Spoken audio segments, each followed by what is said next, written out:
Assalamualaikum warahmatullahi wabarakatuh. Nama saya Algar Ahmad Prastio, NPM 20130537174 dari Prodi PGSD, jurusan Ilmu Pendidikan, Fakultas Keguruan dan Ilmu Pendidikan Universitas Lampung tahun 2020. Di sini saya akan menjelaskan tentang Pancasila sebagai sistem filsafat. Yang pertama adalah pengertian filsafat. Istilah filsafat secara etimologis merupakan padanan dari kata falsafah Arab dan filosofi Inggris yang berasal dari kata Yunani yaitu filosofia. Kata filosofia merupakan kata majemuk yang berasal dari dua kalimat yaitu philos atau philein yang berarti kekasih, sahabat atau mencintai, dan Sophia yang berarti kebijaksanaan, hikmat, kearifan, dan pengetahuan. Dengan demikian, filosofia secara harfiah berarti mencintai kebijaksanaan, mencintai hikmat, atau mencintai pengetahuan. Cinta dalam pengertian memiliki arti yang sangat luas. Sedangkan kebijaksanaan memiliki arti yang berbeda-beda satu dari yang lainnya. Istilah filosofia pertama kali digunakan oleh Pythagoras. Ketika itu, Pythagoras ditanya sesuatu oleh seorang, "Apakah engkau seorang yang bijaksana?" Lalu Pythagoras menjawab, "Saya hanyalah seorang filosofia, yakni orang yang mencintai pengetahuan." Ada dua pengertian filosofi, yaitu yang pertama filosofi dalam arti proses dan filosofi dalam arti produk. Yang kedua, filosofi sebagai ilmu atau metode dan filosofi sebagai pedoman hidup. Yang ketiga, filosofi dalam arti teoritis dan filosofi dalam arti praktis. Pancasila dapat digolongkan sebagai filsafat dalam arti produk, sebagai pedoman hidup, dan dalam arti teoritis. Ini berarti filsafat Pancasila mempunyai fungsi dan peranan sebagai pedoman pegangan dalam sikap, tingkah laku, dan perbuatan dalam kehidupan sehari-hari, dalam bermasyarakat, berbangsa, dan bernegara bagi bangsa Indonesia. Pengertian filsafat Pancasila. Pancasila sebagai filsafat mengandung pandangan dan pemikiran yang dapat menjadi substansi dan pembentukan ideologi Pancasila.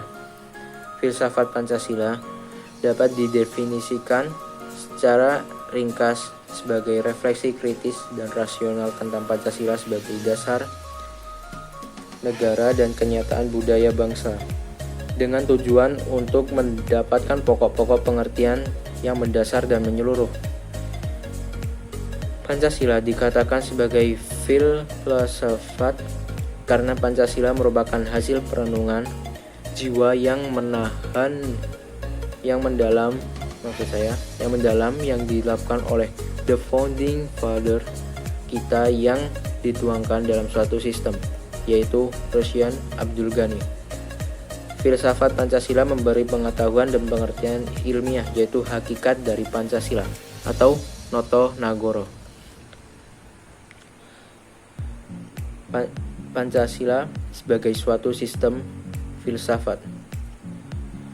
Pembahasan mengenai Pancasila sebagai sistem filsafat dapat dilakukan dengan cara deduktif dan induktif. Yang pertama yaitu cara deduktif, yaitu dengan mencari hakikat Pancasila serta menganalisis dan menyusun secara sistematis menjadi keutuhan pandangan yang komprehensif. Yang kedua, cara induktif, yaitu dengan mengamati gejala-gejala sosial, budaya masyarakat, merefleksikannya, dan menarik arti dari makna yang hakiki dari gejala-gejala itu. Pancasila terdiri dari 5 sila, pada hakikatnya merupakan sistem filsafat. Yang dimaksud sistem adalah suatu kesatuan bagian yang saling berhubungan, saling bekerja sama untuk tujuan tertentu, dan secara keseluruhan merupakan suatu kesatuan yang utuh. Sila-sila Pancasila merupakan sistem filsafat yang pada hakikatnya merupakan suatu kesatuan organis.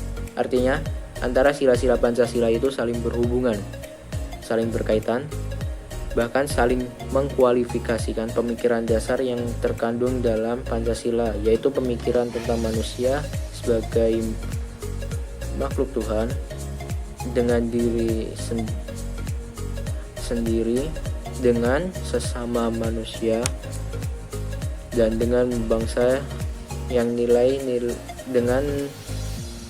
nilai-nilai itu dimiliki oleh bangsa Indonesia.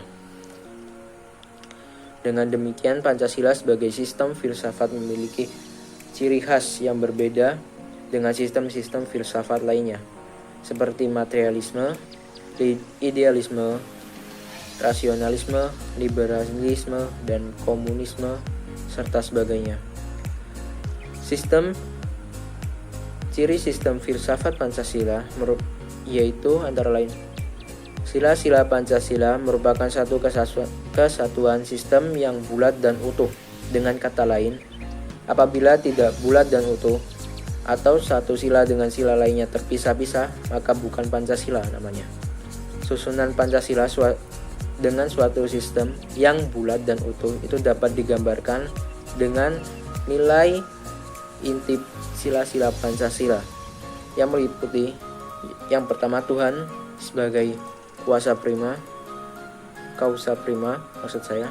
Yang kedua, manusia sebagai makhluk individu dan makhluk sosial. Yang ketiga, yaitu kesatuan yang memiliki kepribadian sendiri.